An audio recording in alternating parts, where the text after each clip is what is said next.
they'll not. Their motherfuckers bite on it, but they will not show the fuck up.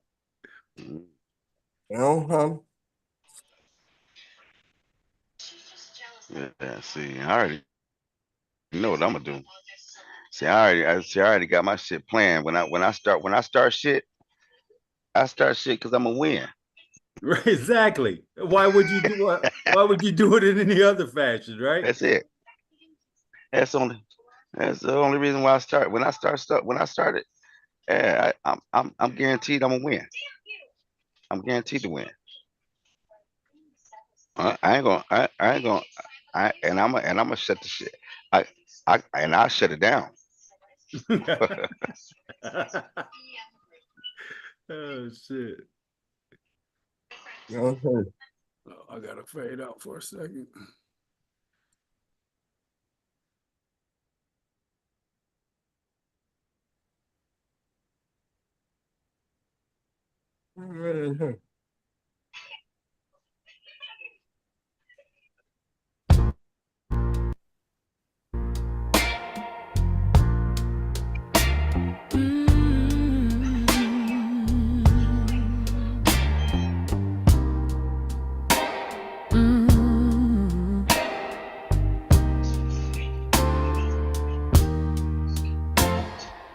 I was on my knees till they bled truth, whispering prayers in the ceilings that never cracked. Said if I just believed hard enough, he'd come, he'd fix it, he'd lift it. But the chains got heavier and the night got longer, and mama died still waiting. Jesus never came, but I did. With tear-stained fists and trembling feet, I rose. They told me, turn the other cheek, while they turned water into profits. Told me I was blessed, while we begged for rent and buried black boys and called it God's will. You see, they gave us pages while taking the land, built cathedrals with slave hands, then told us to trust the plan. Jesus never came. No release from slavery or Jim Crow. No relief from genocide, just fantasy and vicious propaganda lies to control our minds. So I kissed my own forehead and called that redemption, 'cause Jesus ain't coming.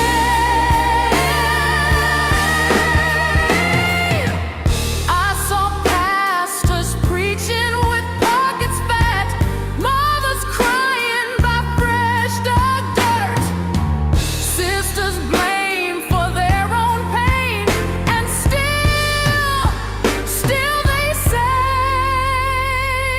pray hard. But I don't pray the same no more.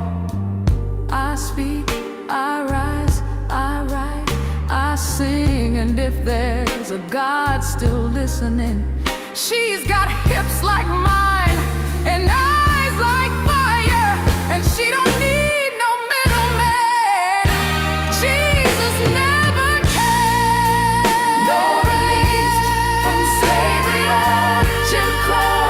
No relief from genocide, just fantasy and vicious propaganda lies to control our minds. So I kiss my own forehead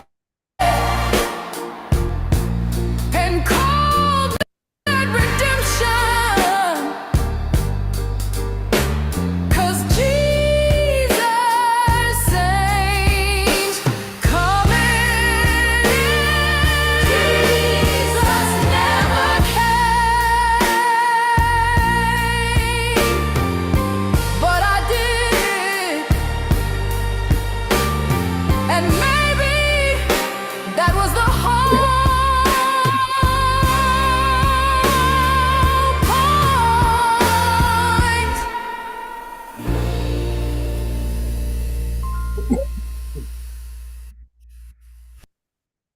that's a cold piece. That other joint is more fitting for the topic tonight, but I knew you would like. I knew you want to hear that one. My bad. You should, yeah. Hey, peace to the family, man. Thanks for joining Sankofa 180 degrees. We back at y'all again. Welcome, family. Welcome, welcome.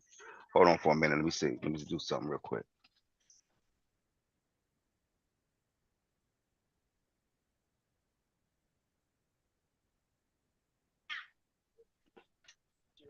Yeah, peace to the family, man. What's going on, fam? Hey, I'm glad y'all showed up. Thanks for joining. Welcome to Sankofa 180 degrees, man. We back at y'all again. This is the first Sunday of the month, man, for the children's book read. We got some information for the family. Um, and this one is called Black August. Okay. And it's very significant, family. So a lot of things happened in August back in the 60s. A lot of things happened, man. And um, once again, it's history that we need to know about. History that they would try to uh, they'll try to sweep up under the rug. They don't want it to be known, right? But just pay attention, family. It's you know something that we really need to pay attention to. Like I said, we deal with history here. We're gonna give you the historical facts, and that's all we can do for you, man. We can't give you, nothing that ain't that we can't. It's important that we participate in these history lessons, man, because they're rewriting history right in our face, family. They're literally rewriting it.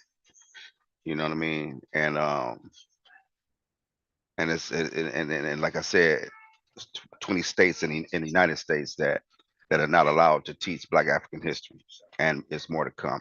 It's coming to a state near to you. Put it like that. All right. And all I'm gonna tell you is this, man. They're doing that for a reason. Why would they want to suppress our history? Why? Why, man?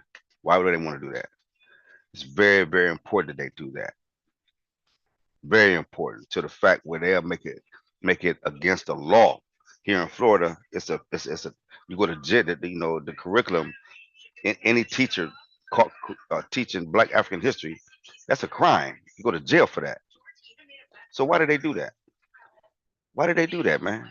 Why did they go so far to hide that? They went so far as to make it a law now. Why would they do that, fam? That tells you how important it is for us to know this history, man. You have to know this, man. Wake up, family. You gotta know this.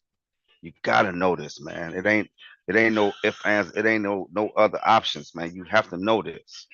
Otherwise, it's gonna get lost because they rewriting it right now. Right now, man. They said that slavery it benefited the slaves. They said it literally benefited them. It helped them. That means it helped them.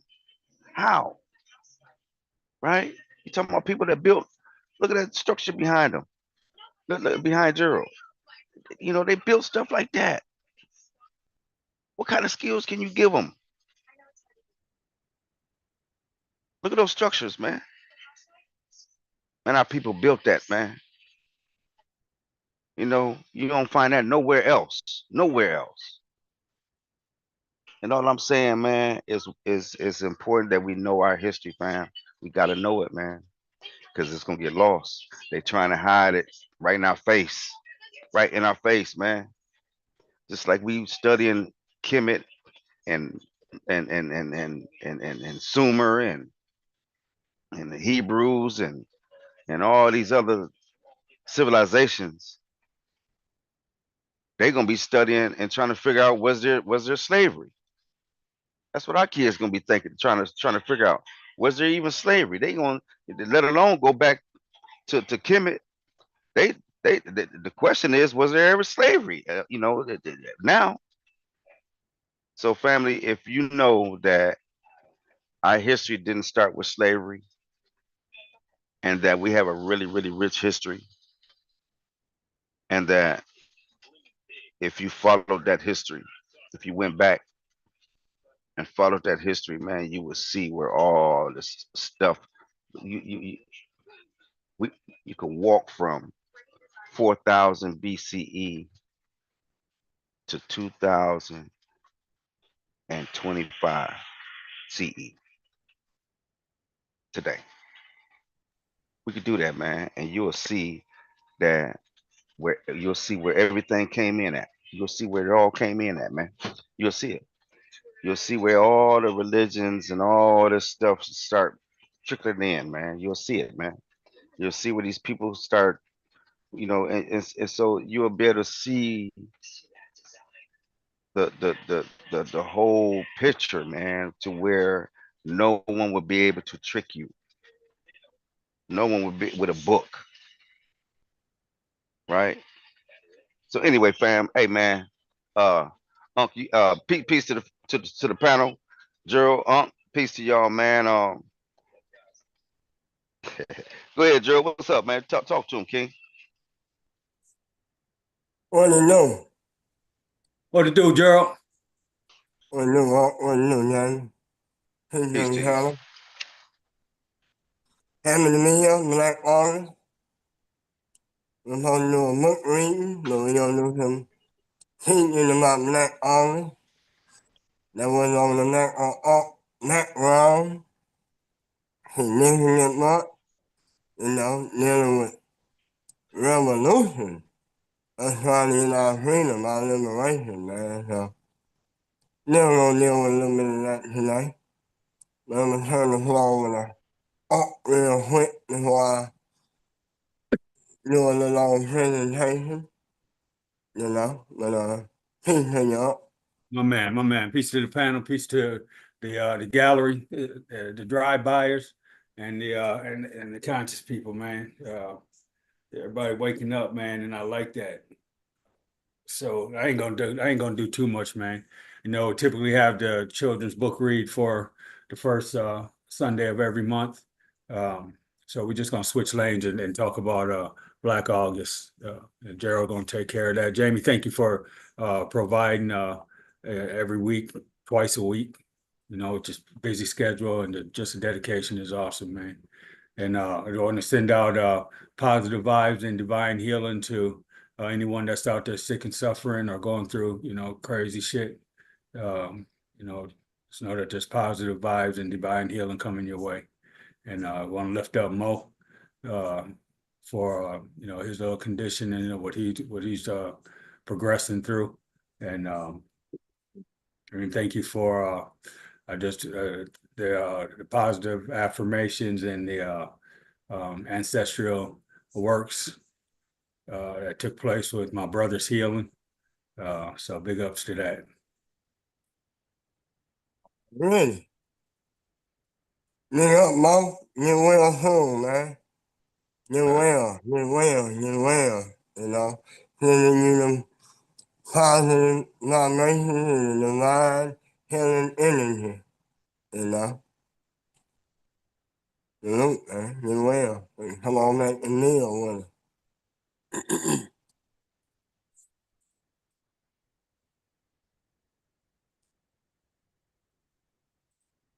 You grab the screen right quick and see what to do. Got my whole, everybody against me, but I'm here to win. There we go. Hit that blue button, baby. There we go.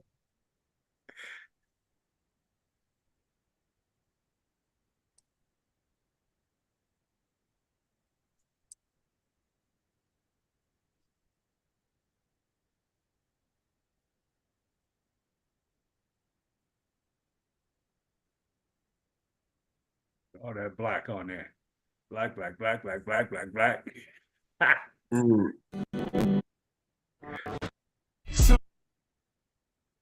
came black like political prisoners, black like babies born in poverty, black like freedom fighters, black like darkness upon the face of the deep. You still sleep? Ain't ancient black nation, a mighty and glorious people. Black is strength, strength in numbers, strength in knowledge. Black is civilized, blacking out the white man's lies. The black man is God, and Mother Nature is the black woman. Peace, peace, peace, peace, peace, peace, peace, peace. We can, black like political prisoners, black like babies born in poverty, black like freedom fighters, black like darkness upon the face of the deep. You still. As you honor our forefathers and foremothers, I urge you to honor our living heroes. When you honor the names of Nat Turner, Harriet Tubman, and Malcolm X, I urge you to honor the names of Geronimo, Jijaga, Sundiata. I say. Turn your screen to the side too, Gerald, when you get ready. As you honor our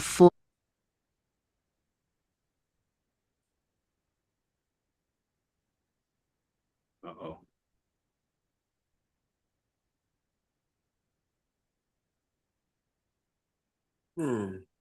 It won't let you do it? I don't know. It's only showing you.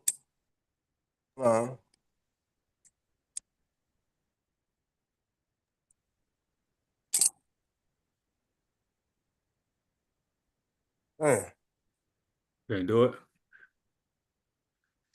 Let me see. Where'd Jamie go? You No, if I can just see you. I think you got to share again. I got to share again, okay. So somehow the way when I turned, it went away. Right. You got to wait for Jamie to jump back on. But we'll go ahead and do your thing, though. He'll get in. No, we ain't waiting on nothing. The hell with nothing.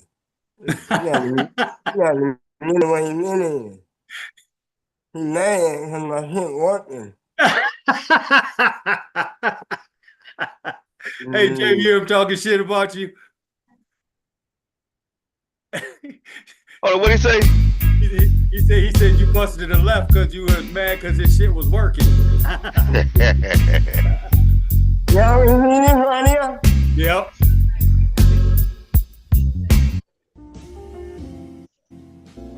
The Black August tradition was founded in the California prison system in 1971, and it was an expression that activists in that prison did to commemorate George Jackson. George Jackson is the key and central figure to Black August. He was someone who fought in the prison system for basic human rights like education, being able to take a shower every day, being able to have 3 meals a day, toilet tissue, having toilet access. And since he was attacked and killed by prison guards, the way that the people around him who benefited from his activism remembered him was just that every August they read, they fasted, they sustained from any antisocial behavior. You know, they were comrades to each other in the way that George Jackson wanted them to be. And it was a tradition that for many of us in the hip hop generation, we knew nothing about. So I know I've been away, but we still have time left on the clock to talk about Black August. What is it and why is it different from any other time when blacks have struggled in America? On the one hand, it's not different. But on the other hand, there is a reason for it. Originally started in the 1970s by California prisons, Black August began as a way to, quote, honor the lives and deaths of black political prisoners killed by the state, bring awareness to prison conditions, and honor the radical tradition of black resistance against anti-black state violence and systemic oppression, end quote. On August 21st, 1971, Black Panther George Jackson, who had started the San Quentin prison chapter of the Black Panther Party and was also the author of 2 books with his brother Jonathan, was assassinated by a prison guard in San Quentin, California. A year prior, in August of 1970, the younger brother of George, Jonathan Peter Jackson, died at 17 from gunshot wounds following what some at the time called the Courthouse Slave Rebellion, where Jonathan, along with 3 others, entered the Marion County Courthouse with guns, taking hostages, and eventually being involved in a shootout. And remember also in 1971, you had the Attica prison riot that happened in September. So we'll talk a little bit more about that next month. Also, it is in the book. If you have it, I believe it is chapter 9, What You Didn't Learn About Convict Leasing. So this was the initial reason for Black August, to honor the lives and deaths of Black political prisoners. But August has become a significant month for several other reasons as well. On this day, August 20th, in 1619, the first group of enslaved blacks were brought to Jamestown, Virginia, to begin what we know as the slave trade in America. In August of 1833, the Slavery Abolition Act was put in place, abolishing slavery in the majority of British colonies, resulting in more than 800,000 enslaved people in the Caribbean, South Africa, and Canada becoming free. On August 28, 1963, Dr. Martin Luther King Jr. gave his I Have a Dream speech. On August 28, 1955, 14-year-old Emmett Till was brutally murdered by Roy Bryant and J.W. Milam. We have a few videos on that. In Ferguson, Missouri, on August 9th, 2014, as some of you remember, police officer Darren Wilson shot and killed Black unarmed teenager Michael Brown, sparking protests across the country. Most recently, on August 5th, 2023, a fight broke out along a Montgomery, Alabama riverfront after a group of white boaters attacked a Black riverboat co-captain for doing his job. The Haitian Revolution of August 1791 and the Nat Turner Rebellion of August 21st, 1831. And we can go on and on and on. Today, Black August is viewed by many as an opportunity to bring awareness to Black freedom fighters, revolutionaries, radicals, and political prisoners, both living and dead. And at this point, Black History Month should have probably been in August. So I know I've been away, but we still have. Y'all ain't know y'all want to say? Yeah. We just got to keep this history alive, man. And, it's so, the ancestors, man, seems just so important to me, man. And, people that are transitioning, family members, all the ancestral stuff, pre-dynastic periods, and on and on and on, man. And there's so easily, but probably not many people want to admit it, but it's so easy to, forget, you know what I mean? So we here in Sankofa gonna bring it back on your ass though, right? And we're gonna bring it back to each other that way. And I say that boldly, hard, and really firm, because it's a travesty that we're encouraged not to study our Blackness, right? Our history, and know our ancestral thread, right? It won't be anything else except for where we come from, right? So big ups to Black August. And here I've been thinking about this for about a week or so. The definition for August is respected, noble, or impressive. So when you put Black in front of that, that makes one hell of a statement, right? That ain't the way that we were treated, and that ain't the way that we're treating ourselves as a whole. And so, I hope that we come together, man, and stuff, all that trigger play and all this crazy shit that goes on, man, and then don't denounce the opportunity to learn the history that they're trying to, at this point, it ain't even about them trying to keep it from us. It's about us keeping it from ourselves, all right? So, jump into some history, come on Sankofa. We on Fridays where we have open mic conversation. Come talk about it. However you want to talk about it, bring it. Teach us something. And then we got Sundays presentations, man. So, we got a platform for it. Peace. Hey, shout out to everybody that has a birthday in August. August is a very, very, and that goes to my wife, my sister, They both Mm-hmm. birthdays is August. August is a very, very significant month of the year, family. If you can see, Mm-hmm. a lot happened in August. So a lot of things happen in August, Mm-hmm. right? I mean, I'm talking about throughout the ages, right? A lot of things that happen through August, man, in August. So August is a significant month, man, and you know, a lot of Black history was made in August. Yeah. So so shout out to everybody that was born in August. Hey, you have a very significant month of the year, and just know that, Mm-hmm. man. Just know that. All right. And like I said, family, here is some more history of our people, real history. Now we ain't talking about no other, no fairy tale stuff. We're talking about real history that you're gonna be able to go look up and find yourself. All right. Okay. and find yourself in it, right? That's You know, right. so um, there's a movie out, Black August. I'm watching it as watching it early this morning, watching it. So I still got more to go. And uh, there's one more thing I was going to say. Gerald was telling us earlier that uh, the two brothers, the two Jackson brothers, and their little crew, man, went up in there and took that judge out, and some other people, right? And that was the beginning. That's what set the stage for uh, the um, the metal detectors in the courtrooms. Right? Mm-hmm. They went in there laced up.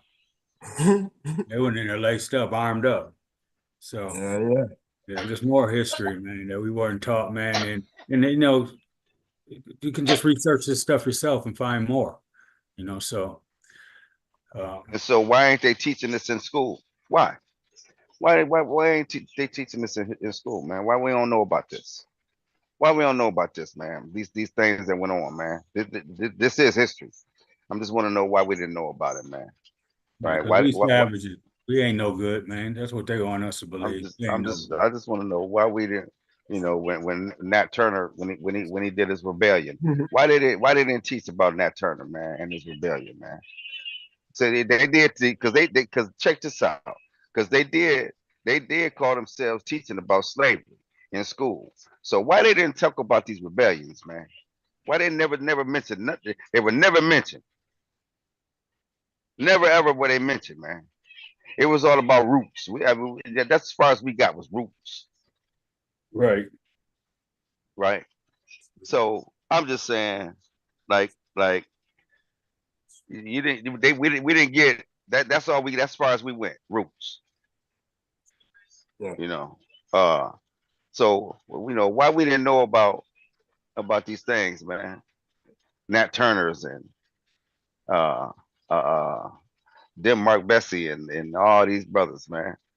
Steve Biko's, goddamn, Why we didn't know about why we didn't know Marcus about Garvey. yeah, well, I mean, so I'm just saying, and then they had a Black History Month. Yeah. What did we learn about? They put Marcus Garvey up there. They put Harriet Tubman up there. They put Malcolm X and Martin Luther. They put they put the brothers up there now. They put them up there, but they didn't go into it. It wasn't they didn't never go into it. That they give you a short synopsis of each and every one of them, and that's as far as it went. Yeah, yeah. Yeah, what they were known for, but it ain't going to the stories. The stories is what tell about the character of the people, and on both sides, right?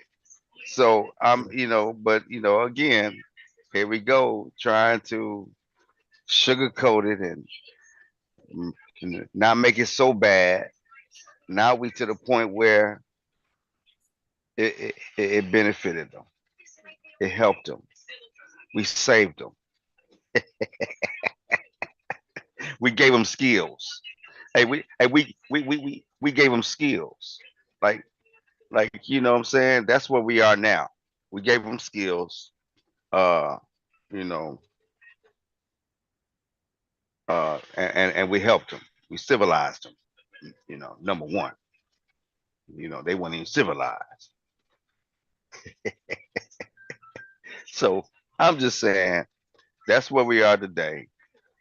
You know, these brothers and sisters back here in the 1960s and the 1970s, and they were young, 17, 17, 18. They was young brothers and sisters. These wasn't old cats. These was young ones, 17, 16, 18, 19, 20. They, you know, they, most of them, a lot of them couldn't even drink yet. You know what I'm saying? Like, nah, man. You know what I'm saying? And then we look at our 17-year-olds today, our 18-year-olds today, our 19-year-olds today, man. Look where we are, man. Like a lot of us that went straight to the caves like savages. We were going backwards. We stepped a little. We went backwards a little bit. You know what I'm saying? Some of us is going way backwards, man. We going the other way. You know what I'm saying? Uh, you know, you getting behind the game, man. And like I said, this was in the 60s and 70s, man. You see what the youth, where their heads was at. Their heads was with their people, man, and getting rights and getting things done, man. Getting it to where they're able to go to the store and get something to eat without being harassed by the police or some other people, citizens, whites and Mexicans or whatever, the white people. You know what I'm saying? Fucking with them. Fucking with them. Yeah, you know what happened? Excuse my language. You got the civil rights movement coming, right? Yeah. And our people fighting that. But under the civil rights movement, it was led by Martin Luther King, right? Yep. Martin Luther King had the nonviolence approach, Yep. right? Right. His nemesis on the opposite was Malcolm X. Right. Malcolm X didn't play that. Malcolm X got killed in 65. When Malcolm X got killed, you got the Black Panther Party in 66. Okay. That's when you get organization of these young people who ain't following that turn. They not following Slick. They not following John Lewis and all that. They radical. You know what I'm saying? At first, Oakland Carmichael was with Martin Luther King. Then he was like, Black Power, Black Power. You start hearing all that, them is young people become radicalized, right? Black Panther Party, when they jump off, they have some called COINTELPRO. Mm. COINTELPRO start arresting the Black Panthers or anybody that's fighting back then, right? Mm. That's a political situation. You with me? They fight back against the white power structure. But it's political. You with me? Right. Those that are arrested are political prisoners. How do we say this? The time that they got. You with me? You got people that were fighting during that time and still in prison today if they didn't lie. But we all know somebody that wasn't connected to that political shit that killed somebody in our time and got out in 5 and 10 years with a murder of another black person. Yep. That was, I heard was like, when they call for the summer, or they, they'll be back in a while. Then people was going away from murder and all kinds of shit and coming home. We hear about it today. Somebody go and murder somebody and come home. But these prisoners that was dealing with the Black Panther Party and all them was arrested during them time was getting enormous, time back then, 40 years, 50 years, 60 years. You only hear them numbers now dealing with cocaine and all that. They wouldn't even give me cocaine numbers like that. No, my auntie, I'm telling you, my auntie did her time, man, and went home, came home for that murder. Right. Yeah, I'm telling you, I man. don't know somebody that did murder and so that's what they said political prisoners. They put them brothers behind bars forever. Mm-hmm. Bam, just for that. Just for that. They were Yeah. murdered in prison. So that's what that's about. Yeah. Okay. So, also about Black August, you got a lot of people who was born in August. Marcus Garvey was born in August.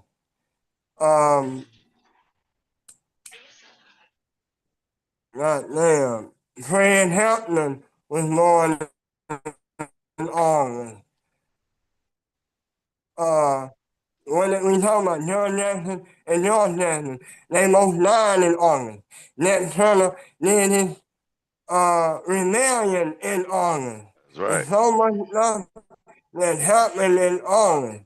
And it hot for some reason in this month. You know what I'm saying? So we all supposed to learn. You know what I'm saying? It's not Black history. It's Black history turned up. It's dealing with our liberation. It's dealing with our rebellion. And that's what they didn't want to teach us. When you learn about rebellion if somebody realizes that there's a rebellion going on, it's for others to rebel. That's how they kept it down by not letting you know about it. You know what I'm saying? The Haitian rebellion started in August when they defeated goddamn Napoleon and started our biggest revolution ever. You know what I'm saying? So when you know you can stand up and defeat your enemy, you know what I'm saying? They don't want you to know about it. You know what I'm saying? That's the reason they don't teach us about it. But the solution is we supposed to teach about it. You know what I'm saying? It's our duty to teach and reach the ones that don't know about it. You know what I'm saying? Simple as that. You know what I'm saying? Simple as that. Yeah. The Stoner Rebellion. The Stoner Rebellion was one of the coldest. One of them. Just one of the coldest. You know what I'm saying? And that happened in, what was that, North Carolina? Yep. Yeah. I'm trying to tell you, man. Right in North Carolina, boy, a lot a lot of things happen in North Carolina. Y'all knew But that? that was South Carolina, Oh, wasn't South it? Carolina. I'm sorry, South Carolina. Yeah, a lot of stuff Only happened in South Carolina. Carolina and North Carolina, man. Y'all know that? Yeah, a lot of shit, man. Yeah, I'm sorry. Oh, That was South Carolina. South Y'all Carolina, man. knew that? yeah, you can Huh? see it. Yep, that's Yep. good. Yep. Black August. Have you ever heard of They it? will not be judged by the color of their skin, but by the content of their character. I have a dream today. While many of y'all who are about that social justice life might say yes, I'd argue that plenty more folks have no clue what I'm talking about. Today's baggage, the activism of Black August. It's summertime, and to some this might mean beach days and barbecues, but to others, August is a month of remembrance. Black August began in the 1970s to honor the life and legacy of incarcerated Black revolutionary George Jackson, who was killed during a rebellion in the San Quentin Correctional Facility, his brother, Jonathan Jackson, and other activists who advocated for prisoners' rights, giving way to the rise of the prison abolition movement. And while Black August is observed in social justice circles, its message of Black power, resistance, and activism is critical to our existence in this country and should be more widely celebrated. But miss me with the whitewashing. So why August, you say? Let's take a look at the month throughout history. Hey everyone, big heads up, Paleo Valley's running a sale on all their meat sticks right now. You can get 30 sticks for $36. History. The year 1619 is tremendously significant to African Americans because it's when the first enslaved Africans arrived in America. The date was August 20th, 1619, to be exact. Over a century later, there was the Haitian Revolution.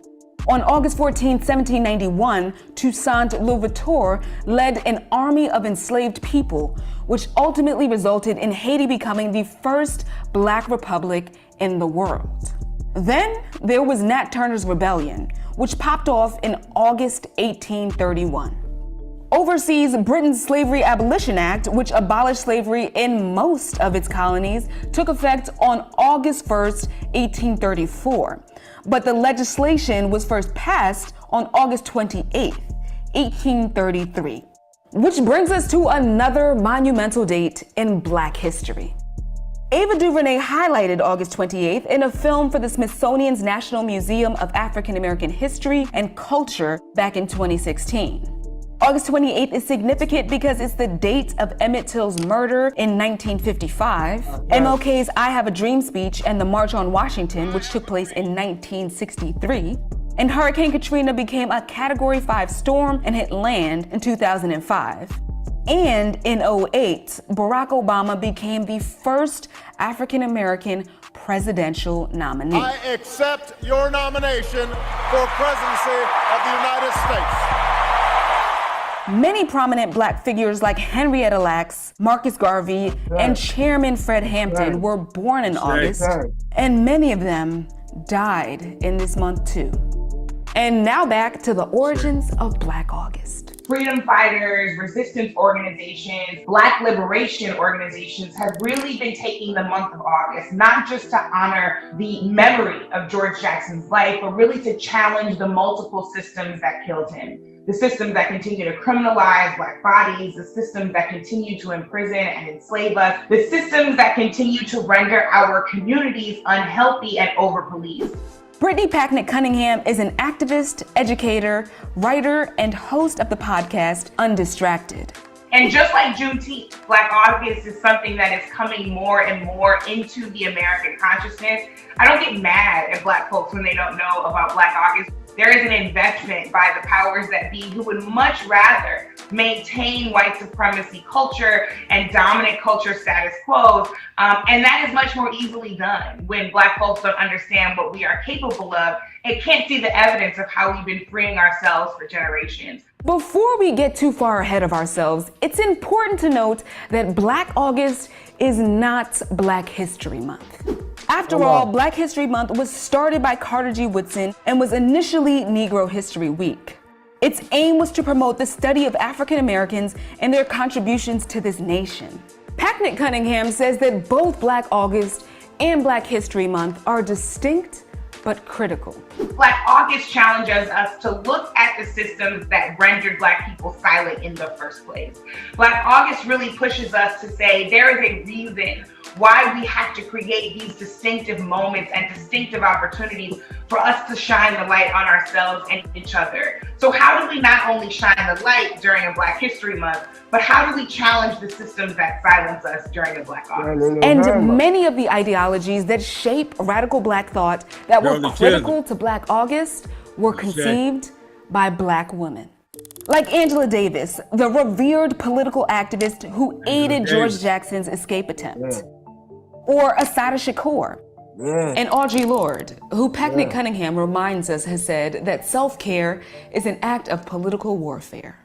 And when Audre Lorde says things like that in her poetry, in her writing, in her oration, it helps us remove the stigma of whole Black personhood, right? That I am here to find joy just as much as I am here to engage in struggle. That we engage in struggle because it is necessary, not because it is inherent to who we are. That we are deserving of full lives and we are deserving of preserved lives. And because those lives are Black lives, that they stand up against the status quo that is indeed, that makes all of us a political revolution.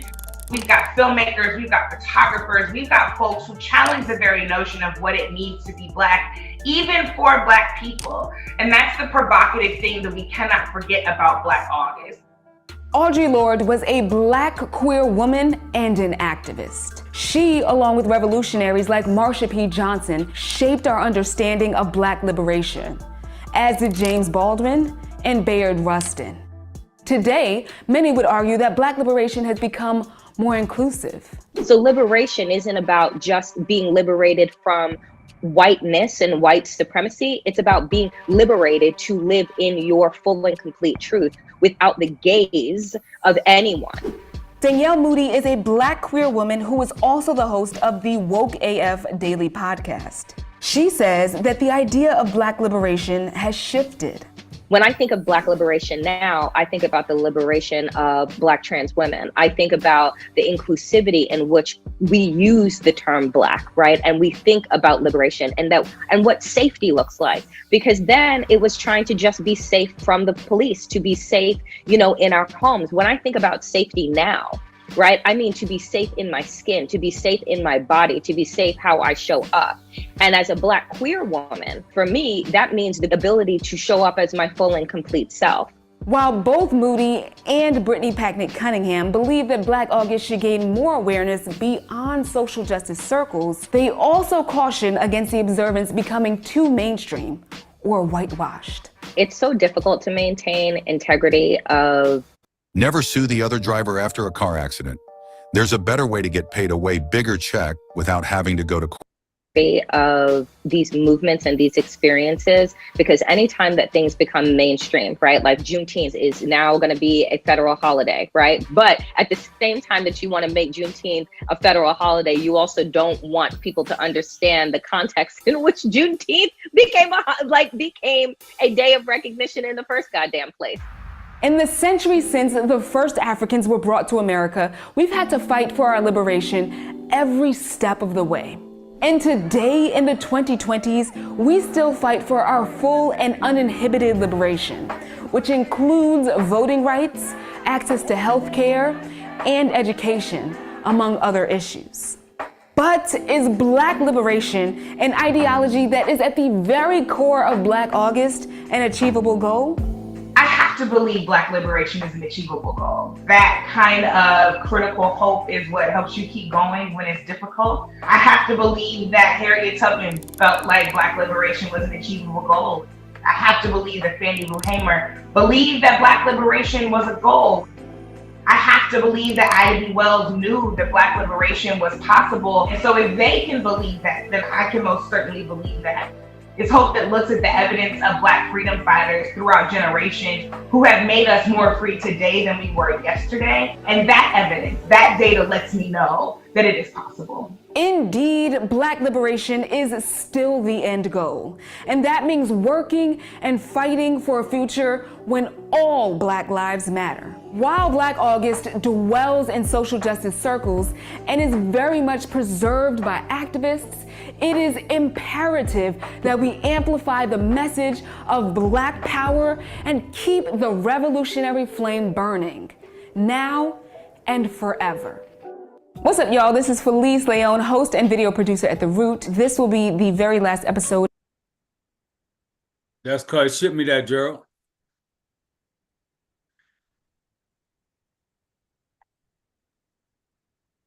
That's what I'm talking about.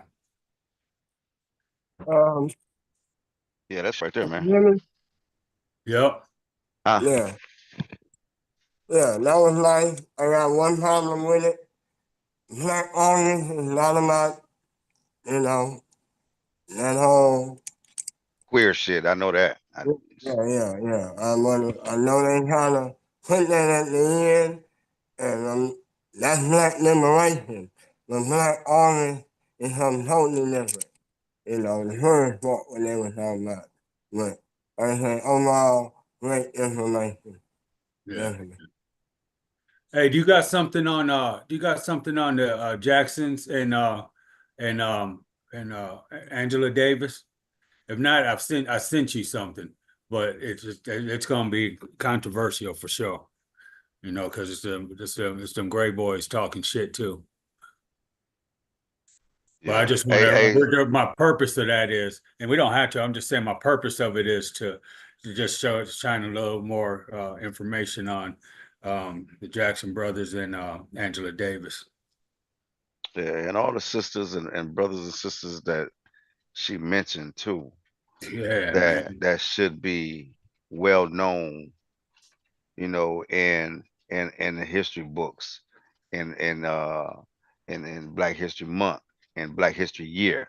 You know what I mean? It should be, see, that's what's supposed to be taught in schools. This is what we supposed to be teaching our kids. These about these iconic people, man, that made that really went, you know, went hard as shit. Excuse me, went hard in the paint for our liberation, man, and for our, you know, to get us, you know, to get us where we are, man. You know what I mean? And like like like it's just important, family, that we know this, man. We have to know this, man. Man, we gotta know this, family. It ain't, we ain't got a choice, man. This is that serious, man, to where, like I said, you know, I got an 11 and a 12-year old, man, that, you know, hey man, I don't want our history to be lost, man, to them. I want them to know, man. I want them to know and not have to wonder and not have to second guess themselves, man. I want them to actually know about this history, man. And this way, man, these school systems, when they do re-implement Black History Month, because they're gonna do it, they're gonna re-implement Black History Month. And then with that implementation, what they're gonna do is they're gonna have already written a history book. And in that history book is going to be the complete rewrite of our history, family. It's going to be his story. And that's exactly what it's going to be. And I trust me when I tell you this, they're going to bring it back. They're going to bring Black history back, saying that it was wrong. And with that, they're going to bring back a brand new book. And in that book is going to be the rewrite of our history, family. And that's going to be from this point forward. It's what the history is going to be, and what my kids is going to be reading, and they kids is going to be reading. And by the time it gets to that point, it's going to be a question: was there ever even a damn slavery? We don't want that to happen, man. We got to catch that now, man. We got to catch that now. As they're doing it, we got to be, you know, balanced, going right against it. You know what I'm saying? We got to be the opposition right away, immediately. And we got to push it, man, hard, because, their influence is really strong, man. I mean, damn. I mean, it is. So what we got to do, man, is we got to find a way, man, to get to, to to get our people to realize what they're doing, man, to our history, man. And once it's gone, man, how you gonna get it? They got books that's banned now. And then if you order the books, it's $1,000 for. So I'm just telling you, man. And so you ain't gonna get the book. I mean, I ain't paying no $1,000 for no damn book. You know what I mean? So I'm just telling you, man. Like, listen, King, family, we gotta get up on this history, man. We gotta do it. We ain't got a choice. We gotta take a little time out, 30 minutes, 45 minutes out of a day, and find out, man, and look and just read, man, and look. And if you don't want to do all that, man, come on over here, man, and just listen. You ain't even gotta do nothing, man. Just listen.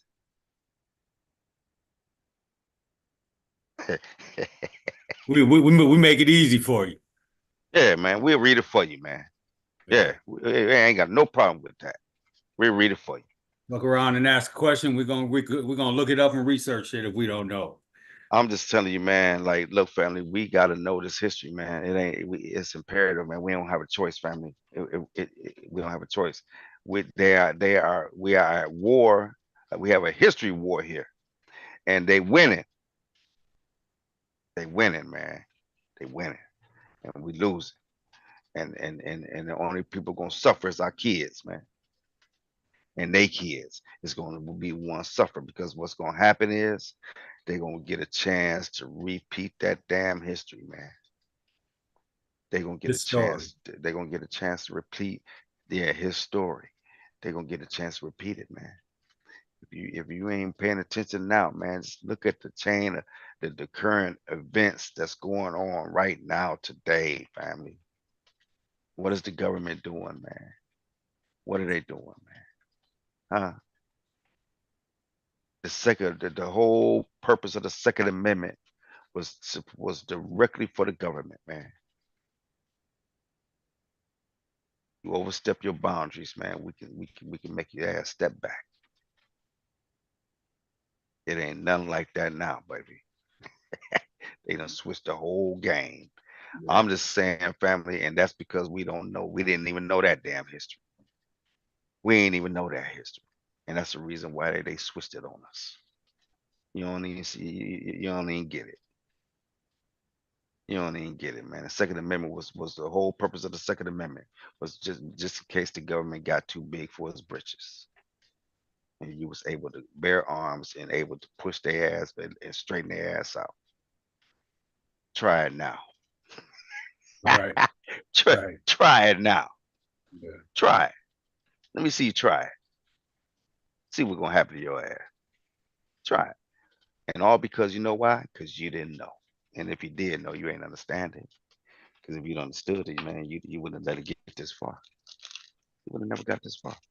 So I'm just saying, man, family, and if we don't figure this history out here, guess what they gonna do? Guess what they gonna do, man? Guess what they gonna do, man? They're gonna Noah's Ark it. They gonna change it, and they gonna flip it. Yeah, that's what they gonna do, man. Just like they did with the Second Amendment and your right to bear arms, and the reason for that, the whole reason for it, right? Yeah. And so what they gonna do, they change that. So what they gonna do is they gonna change this too, and all right in front of your damn face, and we ain't gonna be able to do nothing. And then we gonna be dead.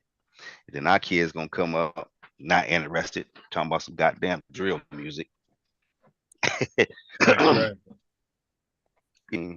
Like, you know what I'm saying? So I mean, like, man, talking about some drill music and what happened to Diddy.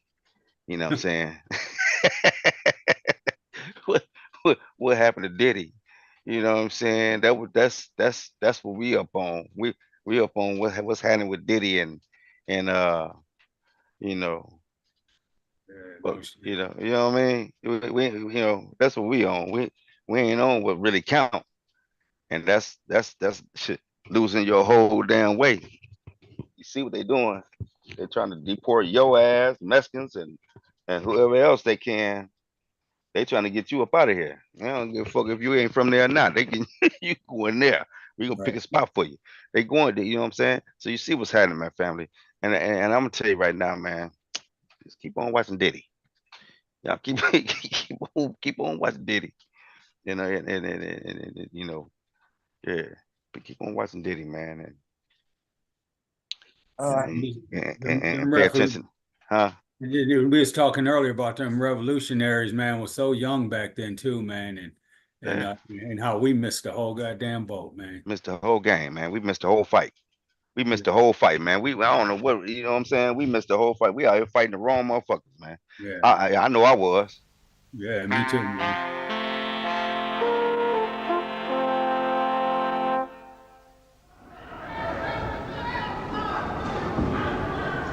San Quentin Prison, California, 3 weeks after the bloodiest event in its history.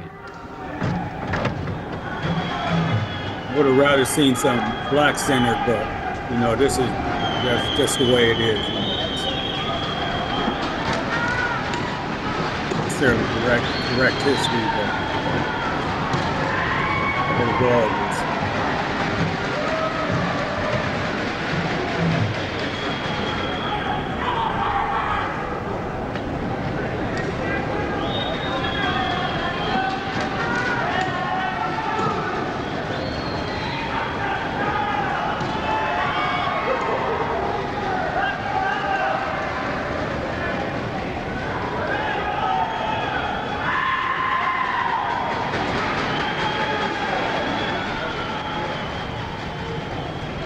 Well, tension here at San Quentin, it's something you can't explain. You have tension, it's something you can feel. You can actually walk in here and feel it, if there's tension.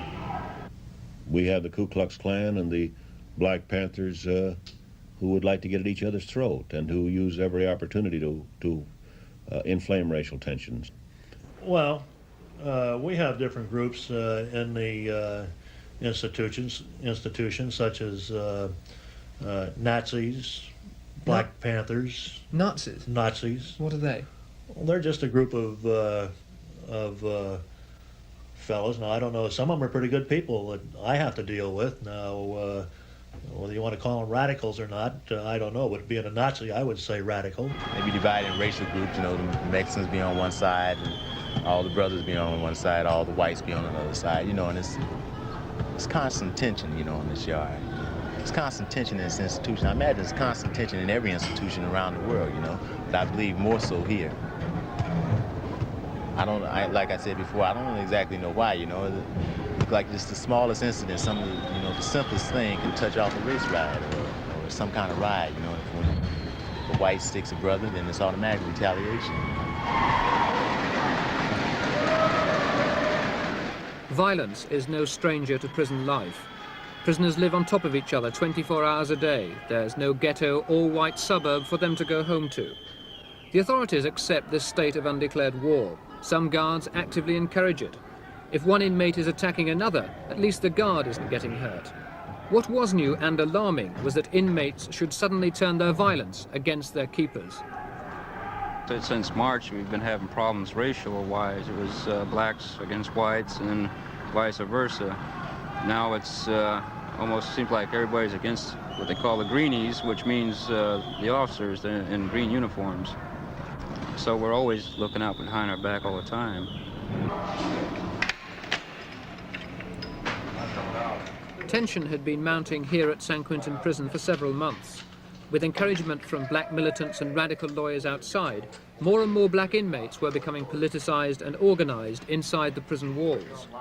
These activities culminated in an event which, in the long term, may be judged more important than Attica, simply because of the death of one man. Here, on Saturday, August the 21st, 3 white guards and 2 white trustee prisoners were murdered, and 1 black prisoner, George Jackson, was shot in circumstances which are, to say the least, mysterious. I love him like a brother, you know, and I respect him for what he, you know, what he believed in. That was a change, you know. I believe it. I definitely believe in the change. There's got to be a change. Well, George Jackson was a smart man as far as being smart, but he was a belligerent radical as far as I'm concerned. I've had dealings with the man. Hey, can you pause it right there a second? He was, I feel this way, if he was trying. You see the bullshit of how he protect them damn Nazis, right? How he protect the Nazi shit. And and how he just went in cold with the with George Jackson. Yeah, that shit. It's hard for them to hide it, man. They can, you know what I'm saying? And then you don't know if he might not be interested in hiding it. You know what I'm Yeah. saying? The motherfuckers hate niggas, man. They ain't like no brothers. They ain't like no brothers, man. In prison, when you get like that or make it like that, you white, so it don't matter. And You see, know, yeah, and you on prison guard, so you got two fights with you. and Then so with the black people, California prisons is segregated. It's real political. You know what I'm yeah, saying? Everybody's separate. You know what I mean? You got the Crips. I mean, so you got the black. I don't give a fuck if you what set you from, what gang you from. You come into that prison, you got to set all that shit aside and become one with the blacks because them motherfucking white boys and the Mexicans is not playing. They is not playing, yeah, and it's a whole lot of them. right. And you hear them saying they were politicized, right? Right. The black people was politicized with black power. Right. You with me? Right. Yeah. So that right there, if you're an officer, you're a pig. You with me? Yeah. It ain't no ifs, ands, or buts. If you're an officer dealing with black helpless during that time, you was an automatic pig. So yeah, he ain't gonna be friendly with you, and you ain't gonna be friendly with him. Right. Yeah. Trying to help his people, or let me try and think of how to put this. If he was trying to help his people, the people that the black people that are straight people and are never looking for trouble outside of their radicals. George Jackson was a radical, period. This is my estimation of the man, although he was smart. But George Jackson, like I say, I've had dealings with him, and I wouldn't give you 2 cents for a carload like him. Life was poor. We were very poor. That's his mom. We lived in cold water flat. Okay. But it was nice. It looked like a little dollhouse on the inside. How was that? Because I painted it and fixed it up nice, kept it clean. And everybody was always surprised when they came in our flat by the way it looked, you know, Say the the Mom's outside and where Jackson. it was without the way it looked inside. Yep. When you say you were poor, how poor were you? Very poor. We used to live, back in the 40s, my husband would make probably $19 or $20 a week. We would usually always buy baby food first. And if there's anything left, we'd buy something for ourselves. If it wasn't, we wouldn't. That's how poor we were. Did George ever talk to you about the fact that he was black and you were black and that you were a poor family? Did he ever discuss that with you? I used to talk to them about it. I used to tell them that they were black, and in order to achieve, they'd have to be twice as good as white. I said, if you're twice as good as a white in school, then maybe you'll make something. Yes, that's what I used to tell them. It was the truth. So why hide it from them? Jackson's political education was aided by one of those strange liberal quirks in California law, which allows a prisoner mental, if not physical, freedom. Any book, revolutionary or otherwise, that the prisoner requires, the prison authorities are bound to let him have. Isn't one of the ironies that you can lock someone up for a long period of time and yet give him access to any revolutionary material he requires? Thereby, don't you create a revolutionary? If we put a man in a cell, and by his nature of his acting out, we are required to keep him in his cell, then we feed him all the revolutionary works, and George Jackson had, I guess, 100 or more revolutionary works. Of course, it gives him nothing else to think about. He's not concerned about bettering himself. He's only looking forward to the day when he can get out and become a true revolutionary.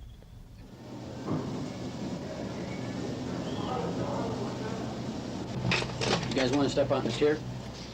Not only do prisoners have Can you time pause to it read just a and second? study revolution, they also have time to organize and fashion the.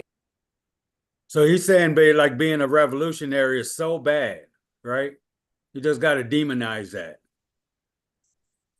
I just had to put that out there. Well, the other one was saying that he was smart, but he was also radical. You know what I'm saying? Yeah, but he went in Yeah, but crazy Yeah, on them. Yeah, them but two is good.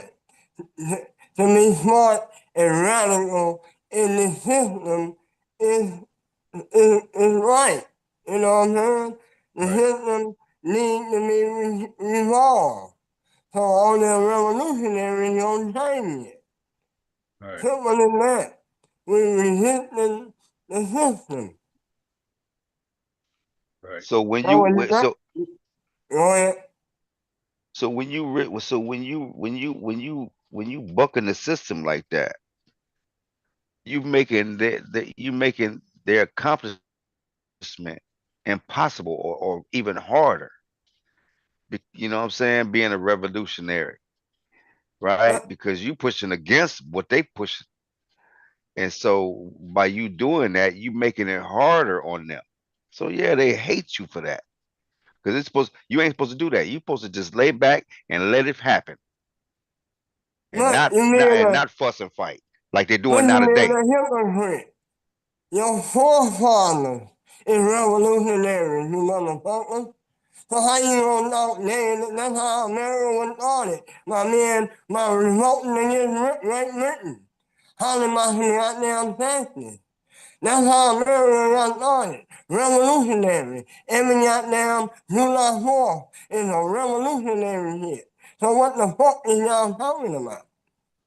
You don't like revolutionary. Both of You y'all hit know, it. like, Man. yeah, I understand all that. Y'all know y'all revolutionary. You know George Washington, Paul Revere, and all them motherfuckers. But yeah, they was fighting against the system. So that's what we knowing. When y'all somehow overturning motherfucking countries all over the world and in their wars, y'all somehow overturning their system. The fuck out of here. Like, hey, nah, I'm like revolutionaries who want against the system that's going against them. Yeah, if you with the system, then of course you gonna hate a revolutionary. You with the system, motherfucker. You can't tell me shit. Your opinion ain't worth shit to me. If you don't think the system is fucked up, if you don't think I'm in this motherfucker for 1 year of life, you Right. gonna call me radical, and you the one probably telling me, give him another year, give him another year. Fuck you, Lord. Yeah. Yeah, what you talking about? Of course I'm radical. I ain't supposed to be in here. Yeah. I'm gonna do everything I can to try to get them out of here. When y'all kill me, that's what I'm trying to do, make that. Motherfuckers. I'm sorry, y'all. Yeah, You ain't sorry. I told you it was gonna kick up some skin. yeah, nah, all that on. There's our They don't like, conversation, you know. they don't like our revolutionary. The Yeah. country is built on revolution. Right. Yeah. Right. You motherfucking white people in the goddamn Civil War was revolting against each other. What are you talking about? What are you saying? Yeah. Yeah. Fuck yeah. Let's get some more of it. Instruments of guerrilla warfare, the bomb, the knife, and the gun. San Quentin has its own counter-insurgency troops. Strip.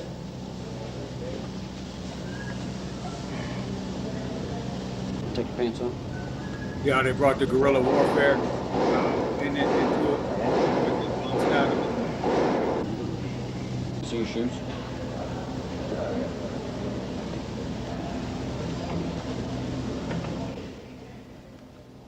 These are the kind of weapons they're looking for: zip guns, knuckle dusters, knives and hatchets.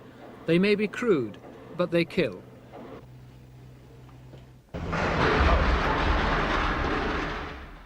For the past year, under the tightest and most sophisticated security conditions in America, Angela Davis has been held in the Marin County Jail, waiting for her trial proper to begin.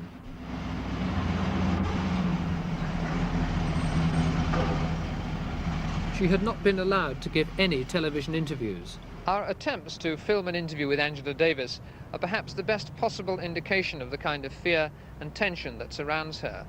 After prolonged haggling, permission was granted for the interview to be shot through a soundproof, bulletproof screen. I was to be on one side, and Angela Davis was to be on the other. Our only means of communication was to be via the telephone. At last, the authorities gave way and allowed me behind the screen, but the film crew had to stay on the other side. Angela, some of the letters that George wrote you are not revolutionary tracts, but they're love letters in almost the romantic sense. How close were you to George? Well, we were very close, both as revolutionary comrades and also in a personal sense. How in a personal sense? How did you get to know each other? The first time I met him was on the occasion of one of the court appearances in Salinas, California. I had not really expected the scene that confronted me when I walked into that courtroom and sat down and saw coming into the courtroom 3 black men who were chained and shackled. I had never seen black men before with chains all over their bodies. It was certainly reminiscent of slavery. And in spite of the fact that they were completely suppressed in a physical sense, you could see from the attitude and their demeanor when they entered the courtroom that they were not for a moment going to resign themselves to that situation, that they had a very profound fighting spirit, and it was that which really affected me very strongly. Can you understand what life was like for George Jackson in prison, now that you yourself have spent almost a year in prison yourself? It's very difficult to understand, I think, for anyone who hasn't experienced what George experienced personally. I know that, although I am in jail myself, certainly it is not identical to the type of experience that George had. 7 years in solitary confinement. For a long time, he did not have access to the kinds of books that he wanted to continue his development. He did not have access to people on the outside, because the only individuals permitted to visit him were his family. And then also the fact that precisely because George refused to be the type of person that the prison system is designed to create, he experienced a surplus repression. He experienced a repression that was much, much more intense than anything I think I have individually gone through.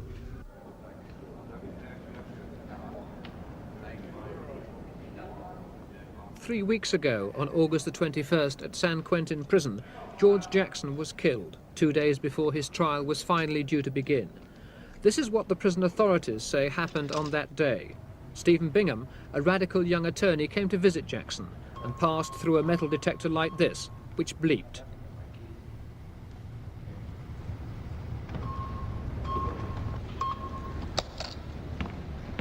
His briefcase was searched and found to contain a tape recorder. Hidden inside it, say the authorities, was a gun like this. Bingham was also alleged to have smuggled in an afro wig, under which Jackson was to hide the gun to get it back to his cell.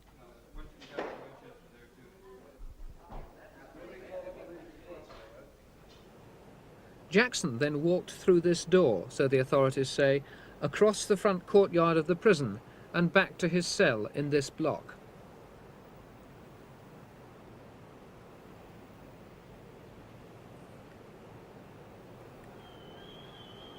Exactly what happened inside that block in the next 20 minutes, only a few people know, and most of them are dead. What we do know is that 25 prisoners were released. Then 3 white guards and 2 white inmates were killed. 2 of them had bullet wounds. All of them had their throats cut, with a razor blade embedded in a toothbrush. The alarm was sounded. Jackson ran out of the block and back across the courtyard, gun in hand. The authorities say he was shot twice, in the legs and through the head. He fell here and died, making for this wall 50 yards away and 25 feet high. That's the official version of Jackson's death. It raises several questions. Who killed George Jackson? I don't know. I don't know by name, and I wouldn't tell you if I did, because this would be a matter, again, that goes before the courts. But he was killed by rifle fire from one of our armed posts, and if I were to anticipate your next question as to why was he killed, any man with a pistol in his hand running for the wall at this institution, if he was not shot at and either harmed or killed, the officer in the tower would be not doing his duty. That's exactly what he is there for. I raised my children to love people. That's a hell of a question. I raised them to mingle in American society, but American society didn't want them. Do you think that George's death was inevitable, given the kind of things he was saying and writing? They couldn't let him live. Wouldn't be any way possible for them to let him live. He's a black man. They're afraid that people will begin to listen, and they had. People all over the world had begun to listen to George, and I certainly know the people in this country had.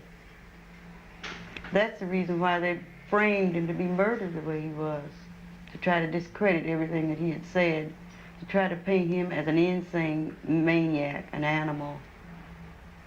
That was the reason for it. What were Jackson's aims? Well, I think Jackson's aims have been clearly stated. He wants to become part of the revolution that overthrows society as is today constituted.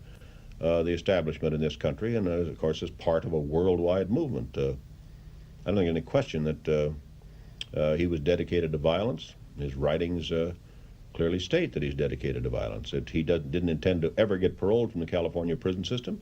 He intended to escape from the California prison system. Was he violent? Could he be violent? Only if people were violent to him. I can be violent also, and I imagine so can you. You see, that's the whole story of America. They take their violence and turn it back around on somebody else. I don't have to talk about American violence. You can look all over the world and see American soldiers everywhere fighting in other people's countries and killing them. So if I were running the country in America, I wouldn't open my mouth about violence. As many people have been murdered in Vietnam in the past 10 years, and they're going to talk about violence. As many black people that get killed every day in this country and nobody knows or cares. Straight facts. Tell me about violence. How they wiped out a whole nation of Indians, and they're going to say something to me about violence. I don't want to hear it. I'm a black woman committed to struggle for the liberation of my people, and George Jackson is a black man committed to the struggle for the liberation of his people also. Do revolutionaries like yourself and George Jackson have to die? I mean, this is something that we realize as black people. It might possibly happen to any one of us, and especially if we have made it clear that we are going to continue to struggle no matter what the circumstances are. George certainly is a symbol, but he made very, very profound and very, very concrete contributions to the black liberation struggle in this country. Thousands, millions perhaps of people who have read his book have seen articulated in this book the frustrations and the desires that black people have had for hundreds of years in this country. So in that sense, he is not just a martyr. George says to us, "Arise and walk. Silver and gold have I none, but but I give you what I have. In the name of Jesus of Nazareth, I say, rise up and walk. In the name of Denmark Vesey of Charleston, South Carolina, I say, rise up and walk. In the name of the Reverend Nat Turner of Southampton County, Virginia, I say, rise up and walk.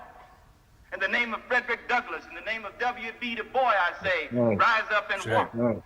In the name of my brother, Jonathan Jackson, in the name of James McLean, in the name of William Christmas, in the name of Angela Davis, and in the name of George Jackson, I say, rise up and walk.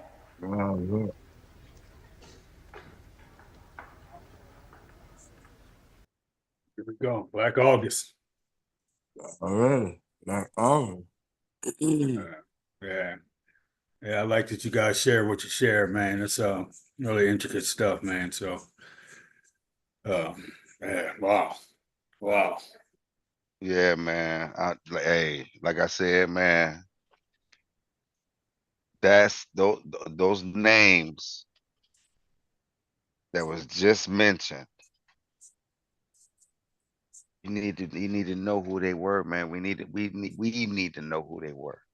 We need to know what they did. We need to know these things, family. We gotta know them, man. We gotta know these people, man. These are our people. And these people are the reason why you are where you are today. Man, it like like they died for us, man. Know what I'm saying? We Yeah, definitely not they on that died. shoulder. They died for us, man. Wasn't no goddamn man. They died for us, man. Ain't nobody else did that. Nobody. Man, listen, family. We gotta know this history. Like, subscribe, and share, man. So people can know this history, man. Gotta know it, man. We ain't got no choice, family. We don't have a choice. If you don't know, it's gonna get lost. Go On ahead, man. that, Angela Davis was in love with George Jackson. Right, right. Yeah, he was in love with her. You know what I'm saying? Jonathan was his little brother. So, her being in love with him, organizing with the party, now when they playing and bring him out. You know what I'm saying? They're gonna get him up out of there. When Jonathan did his thing, it was Angela Davis who had provided him with them guns. You know what I'm saying? And that's how he got caught up, you know. And then, you know, they later, but she really, when he was going to one trial, she really wasn't admitting it, you know what I'm saying? And it would get her, you know, caught up more. So he would now play that relationship, but they got letters and all that dealing with it, you know what I mean? Yeah. That's good info. That's good Yeah. info. Mm-hmm. So you saying that the gun that was taken into the prison wasn't from Angela Davis. That was the guns that was provided was for John Jackson. He only provided the gun with Jonathan Jackson. When that now was knowing that now, that lawyer, they said that lawyer is some kind of way John Jackson told his lawyer to know that. Right. Yeah. Yeah. So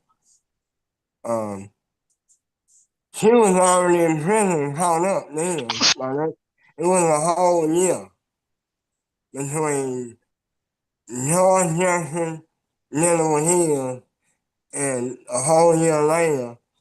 Jonathan Jackson first, and then George Jackson. So their mama lost both of her sons within 1 year. Both of them in August.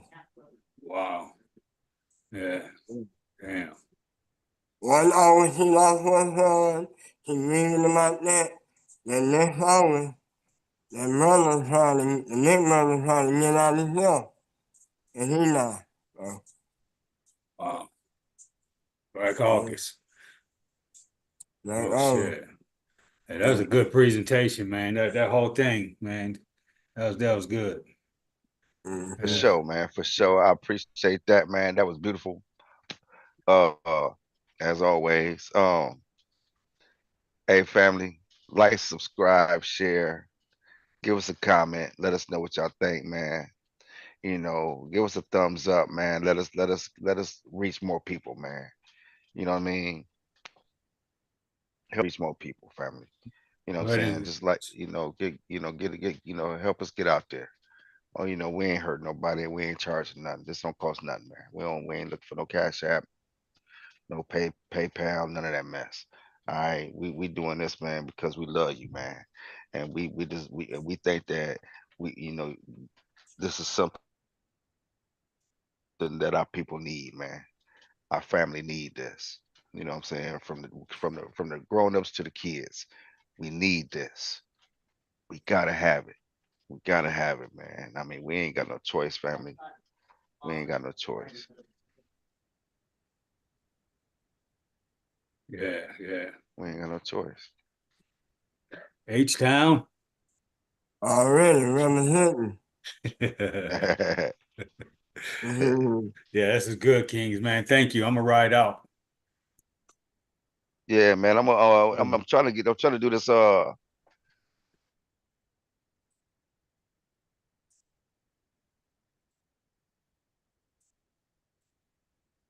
You doing? You blanked out. Get us off live right quick, Jamie, and then I'm gonna say something too.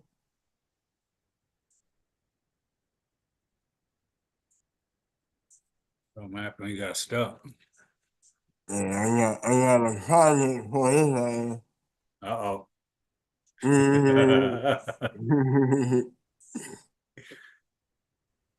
Whatever. My bad. I don't know, man. My shit tripping. All right, there we go. Now we back. Okay. What happened? Yeah, you can get it off. Okay. Yeah.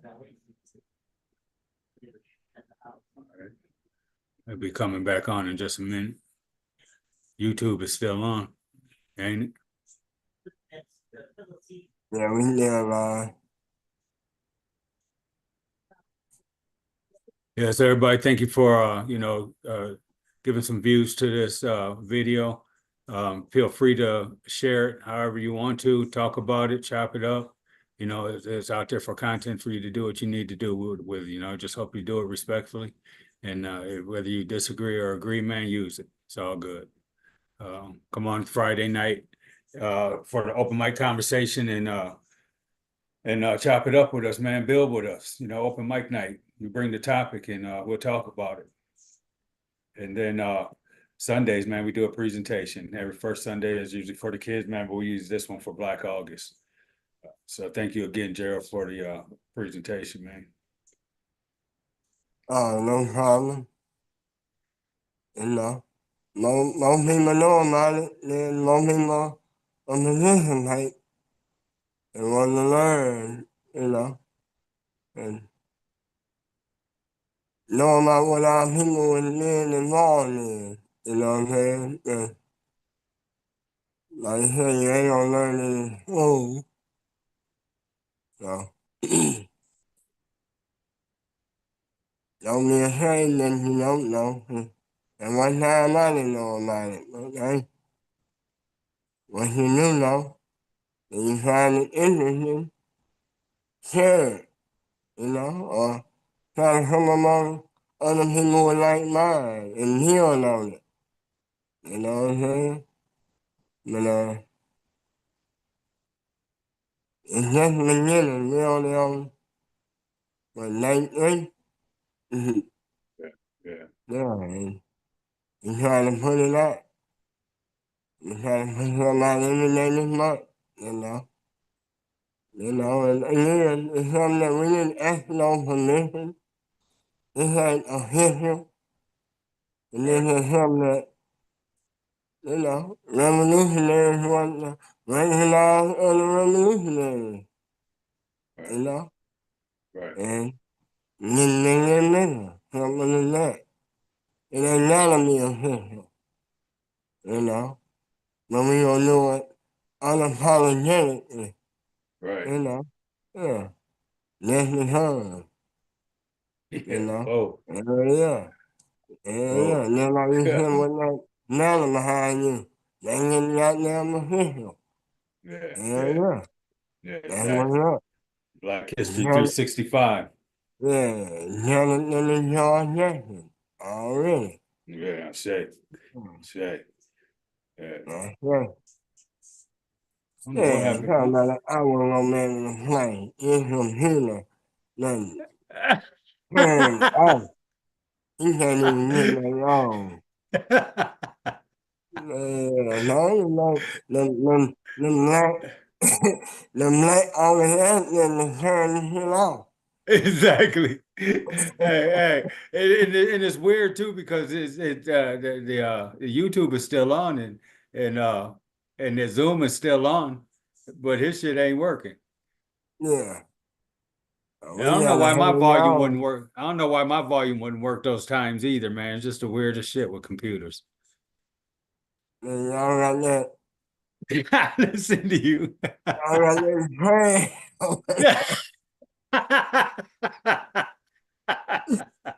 Y'all gotta get this hot hit, man. Oh Y'all gotta shit. up your game up, man. Come on, man.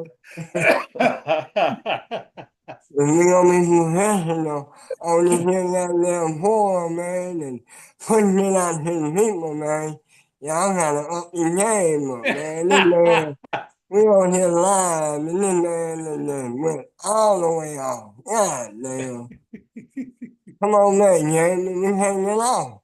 Can't get off without you. We can't leave without you, baby boy. Yeah, man, we got somewhere we gotta go, man. Ah, Yeah, shit. man, we ain't gotta leave. Hey, we can't. Let me see. Let me see if I can share something. I don't even know. Hold on. Then we can turn that motherfucker off live. God damn it.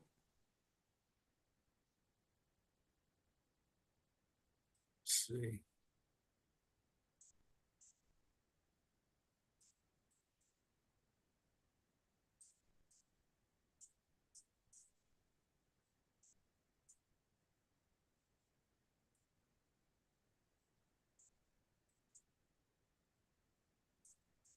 That's that movie. You know it ain't gonna play. I don't give a fuck what it is. Huh? It ain't gonna play. I don't care what it is. Let's see. Let's see. Yeah, let's see. Potential. A lot of wasted energy, though. Can you hear it? Okay. Yeah. We need brothers who can maintain their self-respect if they have to. Let's watch this. Anthony You Ryan, yeah. Come have to talk with us. you talking that shit. Mm-hmm. Yeah, I found a way.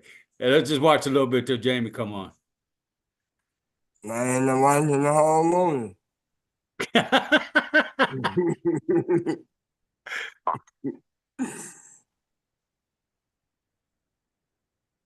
The volume ain't on now. He on? I Nope. don't hear nothing now. We stay true. You don't like hear we think nothing? we should. There you go. Organize, work an agenda. You hear it? Accomplish and get out Yeah. Bullshit. Have you ever, no matter how hard you worked, no matter how law-abiding you were, no matter how much you cared about this country, been offered a piece of that which you earned? As your father? He's before that. Piece of white America's pie. We don't want to be Bill fucking Cosby. We want to be the vanguard of something better. Comrade George. Place all that fire in there. Be put to some constructive use. A state where each man is given the honor and the duty to sacrifice for civilization. Can you dig that? Good. This world.